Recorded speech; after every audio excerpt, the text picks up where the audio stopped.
ব্যস্তৰাক্য অলম্ভ কোন ঘটক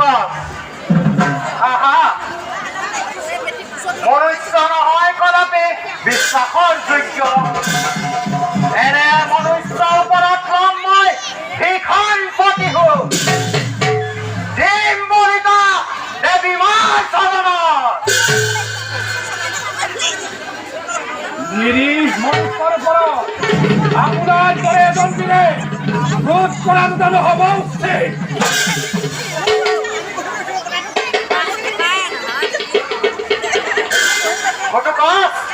তুমি কোৱা মনুষ্য নিৰীহৰ বুলি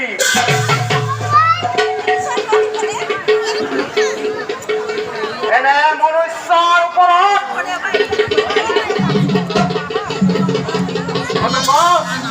মনুষ্য আমাৰ শত্ৰু মনুষ্য আমাৰ ভোগৰ সামগ্ৰী মনুষ্য হৈছে বলিৰ সামগ্ৰী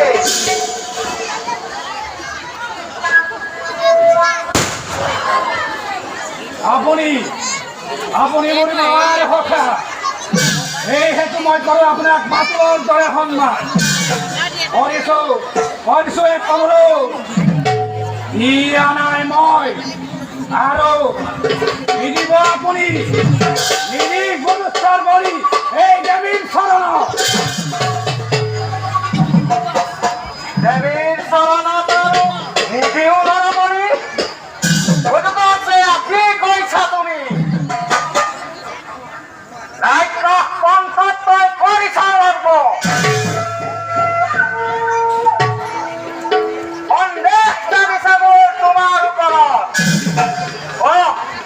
মোৰে ভুল মহাবলশালী ৰাক্ষসক তই কৰো অপমান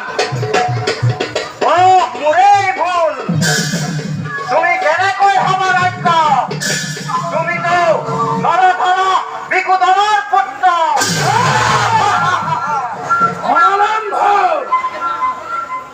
এই ঘটক আছে সকলো পাই আহিব কিন্তু নোৱাৰে হইব পিতৃৰ তিৰস্কাৰ দেৱদান পিতৃক তই কৰি তিৰস্কাৰ মাতিলে তই আমি কৰিলেছি মাত্ৰ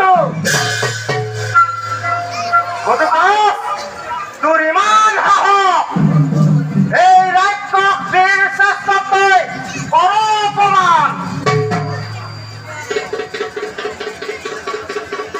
উত্তম অতি উত্তম অস্থান তোৰ মই কৰিলো গঢ়ন তোৰ দৰে কলংক নিধৰণ কৰিবি পলক মতে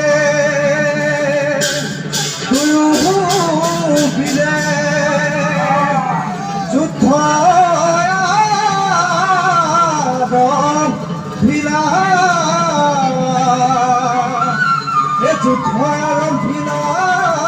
হৰি যুদ্ধ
এই শক্তিৰে কৈ কৰ মোৰ পিঠা বধাৰ হাবিয়া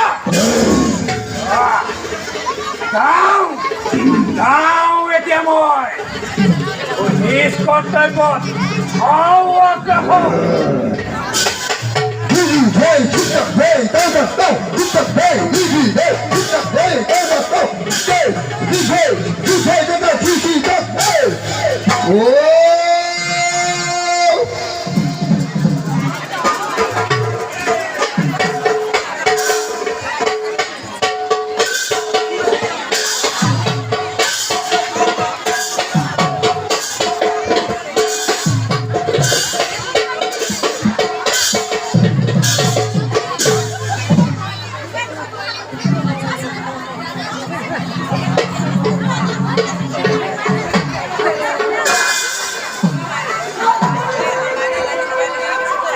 হিড়িম্বা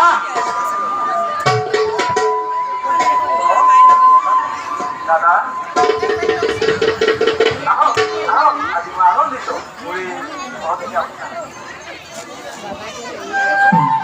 হিড়িম্বা তুমি মোৰ হক হিড়িম্বাৰ ভগ্নী এই হেতু ভগ্নী হব তুমি মোক দাদা বুলি কৰা সন্মান হিড়িম্বা কিন্তু দুটো কথা কয়হে পইচা চিন্তিত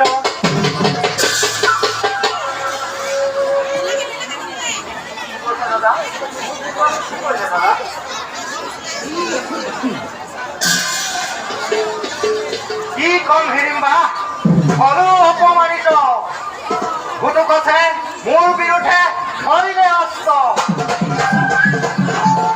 আপোনাৰ বিষয়ে ধৰিলে অস্ত্ৰ কিন্তু কিয় দাদা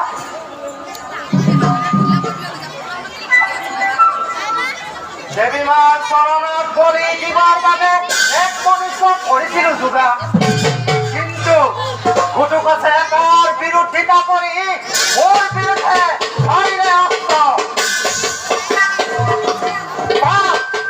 মোৰ পাপ কৰিছে তাই দেৱীমাৰ চৰণত তুমি মোৰ ভক্তিসহ তোমাৰ এই পুত্ৰ গোটো গছ এইহেতু তুমি পুত্ৰক বুজাবা হিড়িম্বা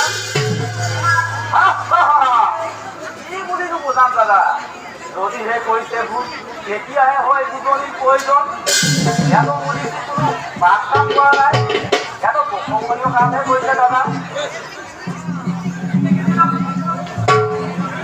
পুত্ৰৰ পাপৰ কৰ্মটো তুমি দিছা সন্মুখত কোনে শিক্ষা দিলে বা এয়া মোৰে শিক্ষক আজি মই গৌৰৱান্বিত আজি মই আনন্দিত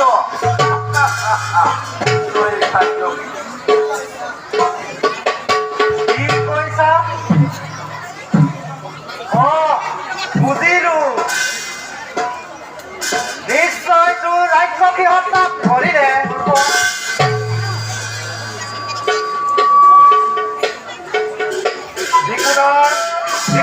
তোমাৰ সন্মুখতে তোমাৰ প্ৰতি কৰিলে বধ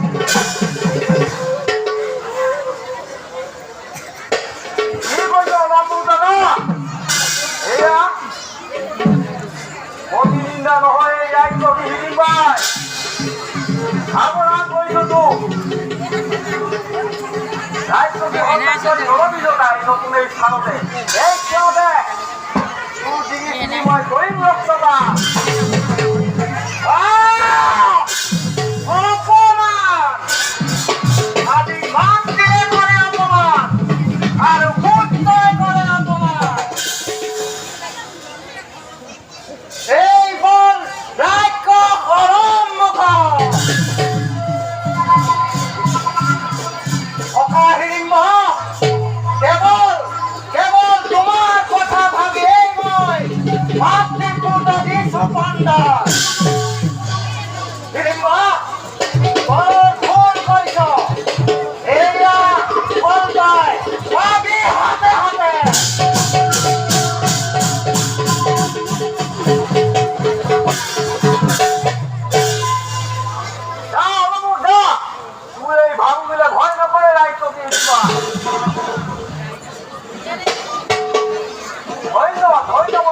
সুযোগত তোমাৰ কাৰ্য আজি মোক ভ্ৰমিত কৰিলে হলো মই নিৰ্বাচনৰ দায়িত্ব পালনৰ বাবে কিয় হৈছে যাওঁ এতিয়া মই বিচাৰি সৰুকৈ হ'লেও আলোচনা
ভাতৃগণ, তোমালোকেই মোৰ সম্ভৱ, তোমালোকেই মোৰ গৌৰৱ। অৰ্ধৰাজ্য বুলি জ্যেষ্ঠ পিতা ধৃতৰাষ্ট্ৰই খাণ্ডৱবনহে কৰিছিলে দান, কিন্তু ভগৱন্তৰ কৃপা দেৱশিল্পী বিশ্বকৰ্মা আৰু মই ইয়াতেই দেৱপুৰী যেন ৰাজধানী কৰিলো স্থাপন, আৰু সেয়ে নাম দিলো ইন্দ্ৰপুষ্ট। দাদা আপোনাৰ কীৰ্তি ইন্দ্ৰপত্ৰৰ বৈদ্যক আমাৰ হিতাকাংক্ষীগণৰ কৰ্মফল লোক আদৰি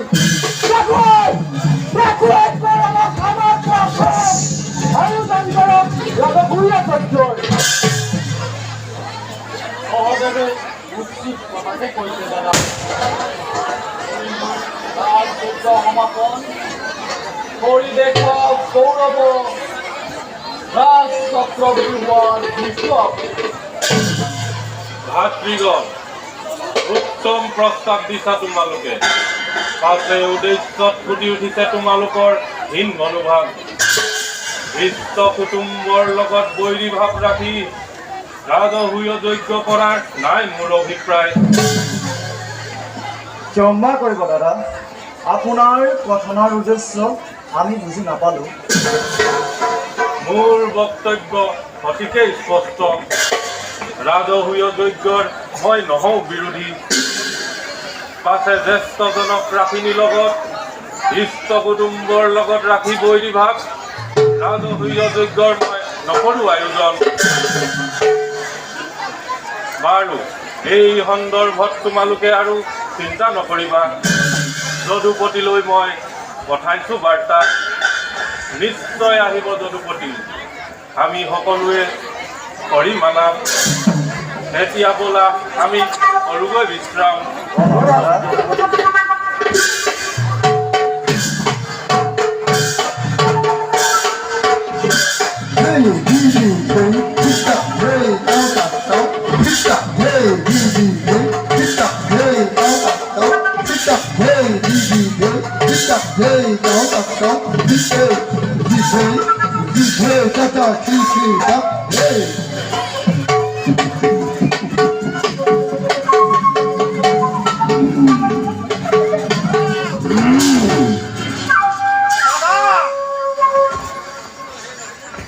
কি কৰিব লাগে? যি গৌৰৱে মাৰো বুলি কৰিছিলে দিখন পাঁচো ভাই একেলগে মাৰো বুলি যত কিয় কৰিছিলে তাক সিহঁতৰ লগত নাৰাখাব দিবা।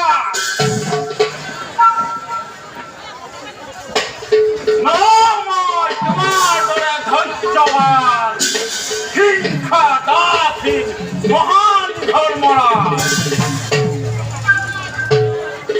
দ্বিতীয় পাণ্ডৱ মই বিকুলৰ বহুত আছে সহস্ৰ শক্তিৰ বল হাতে দুৰ্জয় গদাধৰী খুৱাই দিব পাৰব মৃত্যুৰ ধন সেই কৌৰৱ কুলত ৰামলী কৰিব পাৰিব সুন্দৰা কৌৰৱৰ সুৰক্ষিত ৰক্তৰে।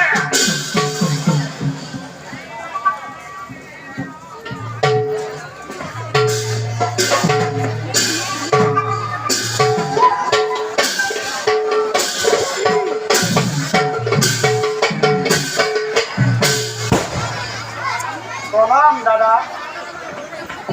কৃষ্ণ জনানো সেৱা। যদুপতি আহা আহা আদৰিছো তোমাক এই ইন্দ্ৰপ্ৰস্থে। দাদা, সঁচাই মনোহৰ এই ইন্দ্ৰপ্ৰস্থ। আপোনাৰ সবক অতি মনোহৰ স্থান দিলে এই কৌৰৱগণে। নহয় নহয় কৃষ্ণ, কৌৰৱে অন্যায় কৰিছে। অৰ্থ ৰাজ্য বুলি দিছিলে আমাক এই অনুভৰ মানৱ বৰ্জিত এই খাণ্ডপ্ৰস্থ। অশেষ চেষ্টাৰে